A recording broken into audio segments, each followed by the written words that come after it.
Well, it may not be the climax that most at home wanted, but it certainly could be a final to savour. Having any of it. We certainly won't use it as an excuse. This is Ronaldo. Bruno Fernandes, and in the way is Daily Blind.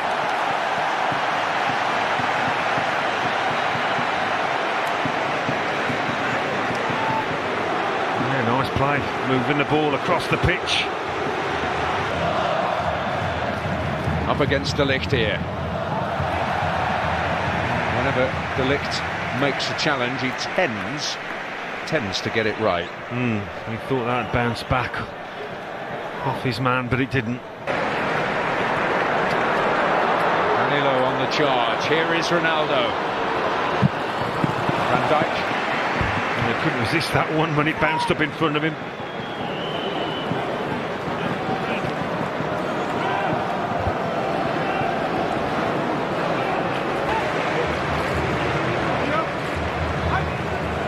Something a little different each time. And Cillessen able to plunge and pounce. It was Jose Fonte who got his head to it in the end. I said he'd By. Balls away at Bernardo Silva. He's got help. Bruno Fernandes. Well, that's 3 shots on goal he's had now, Fernandes. Portugal certainly will be the happier of the Fernandes. William Carvalho, Rafael Guerreiro up there. Nelson Semedo. Oh, it falls away. Bernardo Silva again. Bruno Fernandes. Well, he's not getting any closer. Right, you see from the expression of Bernardo Silva, they'll feel, the Portugal lads, they should be ahead by now. The positions they've got into, the opportunities they've had. It's not like they've had a... Bruno Fernandes once more. Bernardo Silva. Oh, and it was a very important challenge by De Jong. Just did enough there. Ronaldo. Away from Denzel Dumfries. It's opened up.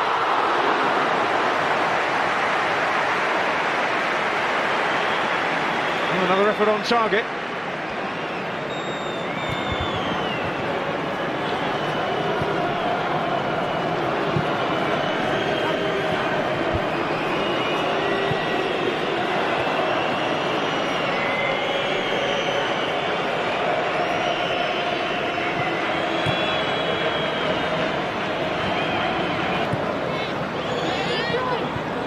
And on again, Nelson Semedo. Oh. Post. It's an interesting one tonight because only 2 centre-backs are on the pitch. Well, Portugal with less possession are certainly causing the greater threat. Ronaldo warming the hands of Jasper Cillessen. Bruno Fernandes always fancying an effort on goal, and no wonder with 33 to his name at club level this season. But at half-time in the UEFA Nations League final, it is goalless. Very interesting season at Sevilla, Quincy Promes. Played as a wing-back, even as a full-back, as well as sometimes an out-and-out striker this season. Well, it certainly had an impact when he came on against England. Really did make a difference, gave them something different. To Depay.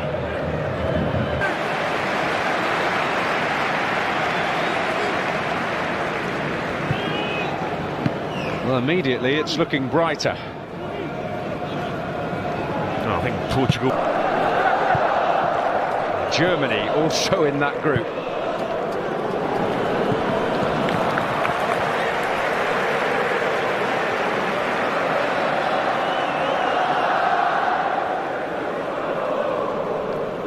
Into Ronaldo once more. He'll fall the way of Depay. Ronaldo is onside. The flag has stayed down.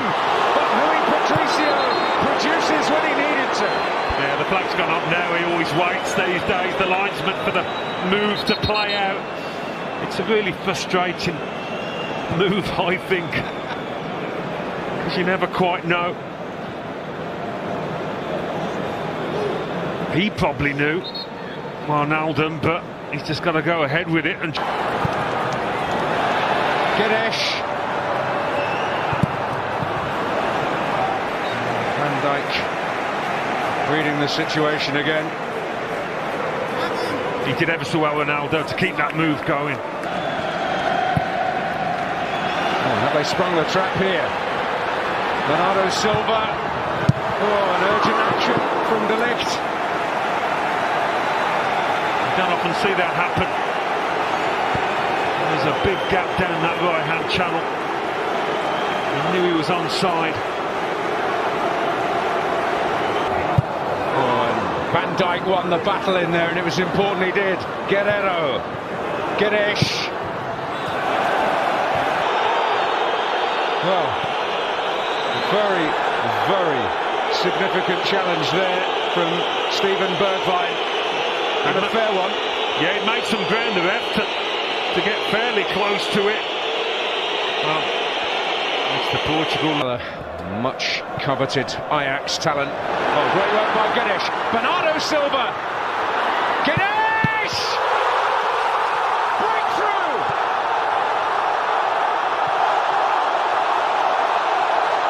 An outpouring of joy in Porto!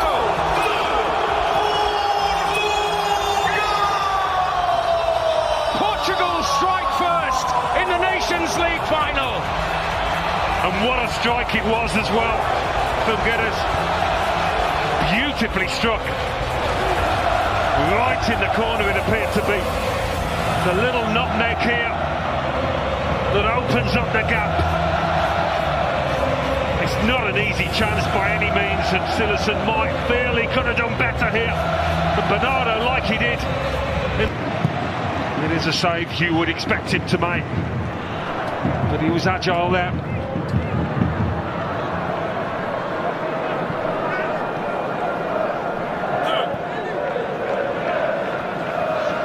Selfish balls to teammates.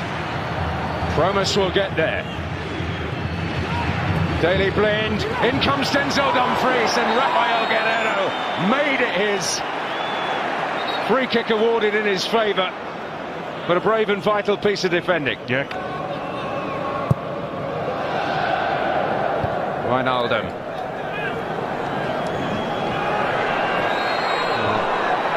I was going to say typical William Carvalho stuff, but it does result in a free kick. Yeah, Devon saw that challenge coming. The body in the... Promise to Depay.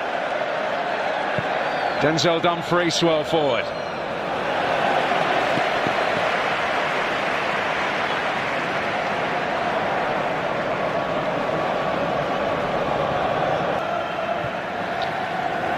Rafa Silva being ushered forward by Fernando. The blame, Bernardo Silva trying to make his way through. It's a hard man to stop, Bernardo Silva. Hey. Blind, Promise. Oh, and Dono coming onto it.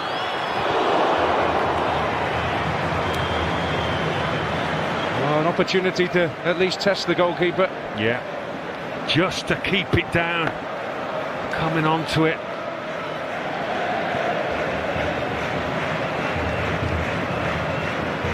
Equalised before they could enact that plan, and decided they didn't need to. Oh, brilliant effort from Bruno Fernandes, but straightforward in the end for Cillessen. Got a good shot on him, hasn't he? He's had about 4 or 5 out there tonight.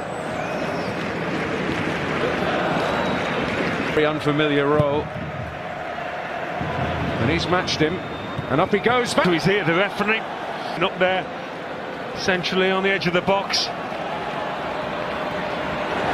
What a chance on here for Nelson Semedo. Well, it's the right back this time.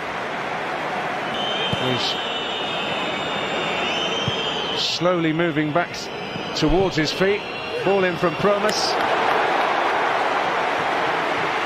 Rui Patricio happy to eke out, though that is a definitive change. This is Rafa Silva. Beautifully away from Frenkie de Jong. And not from Denzel Dumfries, who will receive a bit of further punishment here. Rafa Silva shown his ability with the ball on his feet, really just moved quickly across the turf. Good close control, much of a wall.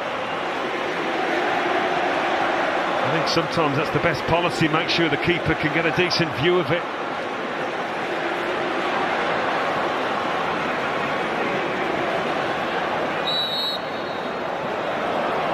Here it goes.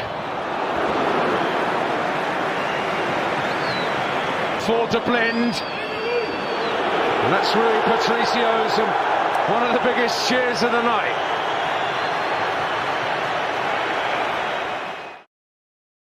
What if one of the favourites to win the 2026 FIFA World Cup starts its campaign against one of the tournament's biggest underdog stories? On one side, Portugal, a team packed with world-class talent led by a football icon who's chasing one final dream before walking away from the biggest stage forever. On the other side, DR Congo, a nation that waited more than half a century to return to the World Cup and now arrives with absolutely nothing to lose. Most fans expect a comfortable Portugal victory. Most experts predict the same. But World Cups are built on moments that nobody sees coming. And if history has taught us anything, it's that football doesn't care about predictions. So could Cristiano Ronaldo begin his final World Cup journey with a statement performance? Or are the Leopards preparing to shock the football world? Let's find out. Portugal enter this tournament carrying enormous expectations. For years, people have looked at Portugal and said the same thing. They have great players, but can they put it all together? Now many believe they finally have. The reason is simple. This may be the most complete Portuguese squad ever assembled. Think about the balance of this team. In midfield, they have creativity, control, intelligence, and experience. Bruno Fernandes remains one of the most dangerous chance creators in world football. Vitinha has evolved into one of the game's most elegant midfield conductors, capable of controlling the rhythm of an entire match. Bernardo Silva brings endless movement and technical brilliance. Then there is Rafael Leao, a player capable of turning a quiet game into chaos within seconds. And behind them stands a defense loaded with quality. Ruben Dias, Nuno Mendes, João Neves, players who can compete with anyone on the planet. But no discussion about Portugal can begin anywhere else. Cristiano Ronaldo. At 41 years old, he arrives at what is expected to be his final FIFA World Cup. Think about that for a moment. A player who debuted internationally more than 2 decades ago is still leading his nation into football's biggest tournament. Entire generations of players have come and gone during Ronaldo's career. Managers changed, tactics evolved, football transformed. Yet somehow, Ronaldo remains. For many fans, this World Cup is about more than winning matches. It's about witnessing the final chapter of one of the greatest careers football has ever seen. The question everyone is asking is simple. Can he still deliver on the biggest stage? Some critics argue Portugal are more dynamic without him. Others believe his leadership, positioning, and experience remain priceless. The truth probably lies somewhere in the middle. What nobody can deny is that Ronaldo still knows how to score goals. And in tournament football, that alone can change everything. But here's what makes Portugal particularly dangerous. This team no longer depends entirely on Ronaldo. Years ago, if Ronaldo struggled, Portugal struggled. Today, that's no longer the case. Bruno Fernandes can decide games.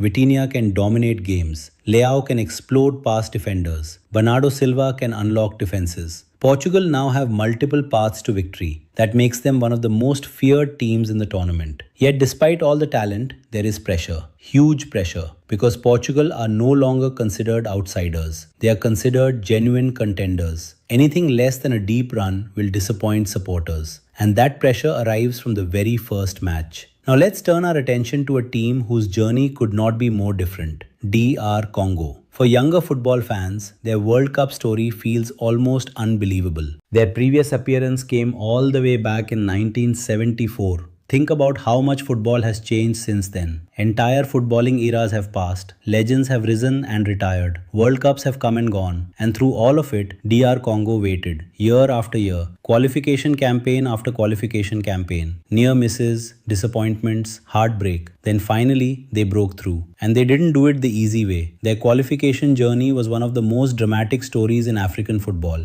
They battled through powerful opponents, they survived pressure-packed matches, and somehow they emerged with a World Cup ticket in hand. For the players, this isn't just another tournament. This is history. These players have already become national heroes before kicking a single ball at the World Cup. But what makes DR Congo truly dangerous isn't emotion, it's talent. Many casual fans underestimate this squad because it lacks global superstars. That would be a mistake. This team is filled with players competing in top European leagues. They are athletic, disciplined, aggressive in transition, and extremely difficult to break down. Leading the defense is Chancel Mbemba, one of Africa's most reliable defenders over the past decade. His experience could prove invaluable against Portugal's attack. Then there's Yoane Wissa, the pace, the movement, the ability to attack space. If DR Congo get opportunities on the counter-attack, Wissa will likely be at the center of them. Aaron Van Bissaka adds defensive quality and recovery speed. And throughout the squad, there is a belief that few teams possess. Because unlike Portugal, DR Congo enter this match with zero pressure. Nobody expects them to win. And sometimes, that freedom can be incredibly dangerous. As kickoff approaches in Houston, the tactical battle becomes fascinating. Portugal will almost certainly dominate possession. They look to control territory, control tempo, control the game. DR Congo will likely welcome that because their biggest opportunities may come when Portugal push too many players forward. One mistake, one counter-attack, one moment of hesitation. That's often all it takes in World Cup football.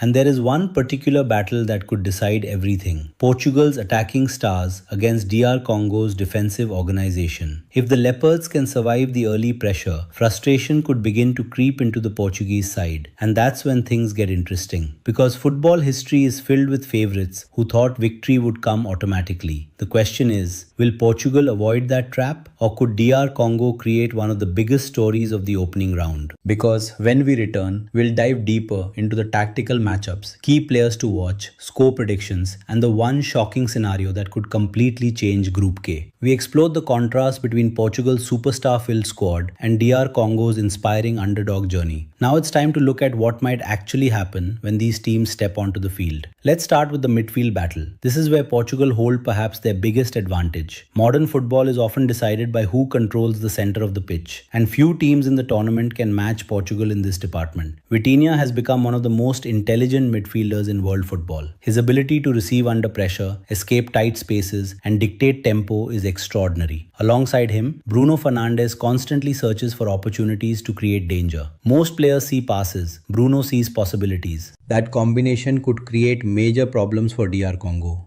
The challenge for the African side will be preventing Portugal from establishing rhythm. If Portugal settle into possession comfortably, they become extremely difficult to stop. Expect DR Congo to stay compact. Expect them to close passing lanes. Expect them to make Portugal work for every chance. And that's where patience becomes crucial. One thing tournament football repeatedly teaches us is that early goals change everything. If Portugal score within the opening 20 minutes, the game could open dramatically. DR Congo would be forced to take more risks. Spaces would appear. Portugal's attacking talent could take advantage. But if the score remains level deep into the first half, pressure begins to grow, doubt begins to appear, and suddenly the underdog starts believing. That psychological battle may be just as important as any tactical battle. Now let's talk about Cristiano Ronaldo. Because regardless of age, regardless of form, regardless of debate, all eyes will be on him. Every touch, every shot, every movement will be analyzed. This tournament carries special significance. Football fans know they are watching the final World Cup appearance of an icon. Players often rise to extraordinary levels during moments like these, and Ronaldo has built his entire career on proving doubters wrong. A goal in this match would not simply help Portugal win. It would become another chapter in one of football's greatest stories. Yet there is another player who could quietly become Portugal's most important performer, Vitinha. Many casual fans focus on Ronaldo. Many focus on Bruno Fernandes. But Vitinha might be the engine that powers everything. If he controls the midfield, Portugal control the match. It's that simple. For DR Congo, the key man may be Yoane Wissa. Against stronger opponents, chances often arrive in limited numbers. When they come, they must be taken. Vissa's pace and directness offer the most realistic route toward an upset. If Portugal's defensive line pushes high, he could find the space needed to create something special. Another fascinating factor is emotion. Portugal are expected to win. DR Congo are expected to compete. Those expectations create completely different mental environments. Portugal carry pressure. DR Congo carry freedom. And throughout World Cup history, freedom has produced some remarkable surprises. Remember, the World Cup is not simply a competition of talent. It's a competition of belief. Some of the greatest shocks ever witnessed happened because one team believed while the other assumed. That is why Portugal cannot afford complacency, not even for a moment. Now let's make a prediction. On paper, Portugal possess superior quality in almost every area. They have more experience at the highest level,